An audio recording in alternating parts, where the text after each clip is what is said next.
Chapter 13. There were several clues like that, but I guessed Mr. Crabtree never could tie them all together, although he kept calling people into the office to ask what they saw or heard on Halloween night. Just all the lights went out and you didn't know where you were, and there were a lot of strange noises and spooky stuff, and then a whole ton of candy. Great Halloween. Mrs. Wendleton had a lot to say, but it was all about Alice's beautiful but ruined costume. Everybody knew who got them, the donuts, because the Herdmans showed up with donuts every day for a week. Mr. Crabtree finally quit trying to figure it out and moved on to Thanksgiving, although every now and then you would see him go down to the boiler room and poke around the corners and shake his head. Danny and Stuart helped the janitor, Mr. Sprague, move the kindergarten slide back to the playground, although Mr. Sprague said he could have done it by himself. Those boys could have moved it. It wasn't so heavy. Boomer's grandmother's fur coat turned up, along with my father's wash the car pants in the lost and found box. Nobody knew how they got there, but everybody recognized the gorilla and the scarecrow because they had followed one or the other to the candy. My mother checked out Charlie's candy and divided it into okay, not so good, and break your teeth off. And since she wasn't the only mother who did this, everybody had a lot of leftover candy. The fourth grade even went to Mr. Crabtree and offered to glue all the candy together in one big pile and set it up as a sculpture. No, thank you. He didn't even look at the picture we drew of it, Charlie said, but Miss Seaworthy gave the whole fourth grade class extra credit for creative thinking. Alice collected all her extra credit for the Halloween assignments and then announced that her oral report would be how it feels to be almost electrocuted. At first, Miss Hazelwood said, no, our oral reports are intended to provide information that we can all use. I don't think this is information we want to use. Choose another topic, Alice, or more general interest.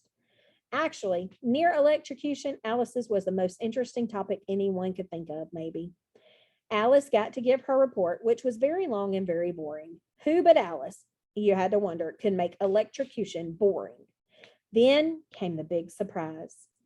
Imogene Herdman began clapping even before Alice was through and pounding and hammering on the kids sitting beside her.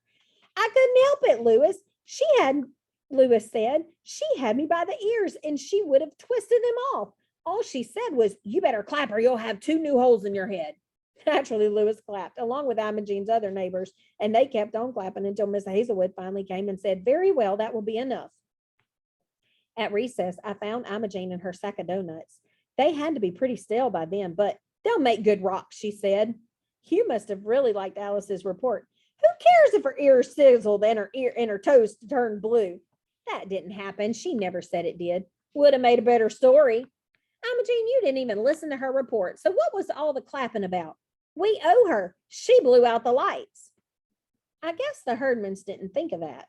Or if they did, they couldn't figure out how to do it. And then here came Alice, the Christmas tree, to do it for them. And it was the perfect thing. Mysterious candy, missing kids, secret slide, and then, just like that, blackout. It was the last straw for Mr. Crabtree. That poor man. The whole point of this was to have the Herdman-free Halloween. And do you know what he said? I would rather have the Herdmans. Well, he did have them. We all had them. The Herdmans were all over Woodrow Wilson School on Halloween night. In Boomer's gorilla suit and my father's pants. They were the Dracula types in long black coats. After all, who but the Herdmans had enough candy to fill up the boiler room after years of taking everyone else's candy? Who but the Herdmans could run around stealing coats from the cleaners and slides from the playground? Who but the Herdmans would spray paint their cat black? And who else's cat would survive that? Who but the Herdmans would think to do those things? But why, Luella said. They did it for the donuts, was of course Alice's idea. They had to get the candy out of the house as if Mrs. Herdman was the normal clean up that nest mother. They just wanted to ruin the PTA Halloween party. But wait a minute. It was a really great Halloween and the greatest trick-or-treat ever. So was that why they did it? We could ask them, I said, but nobody jumped to do that, including me, because if the Herdmans wanted you to know what they had done, they would tell you. And if they just wanted you to wonder about it, you should just wonder about it and keep your mouth shut.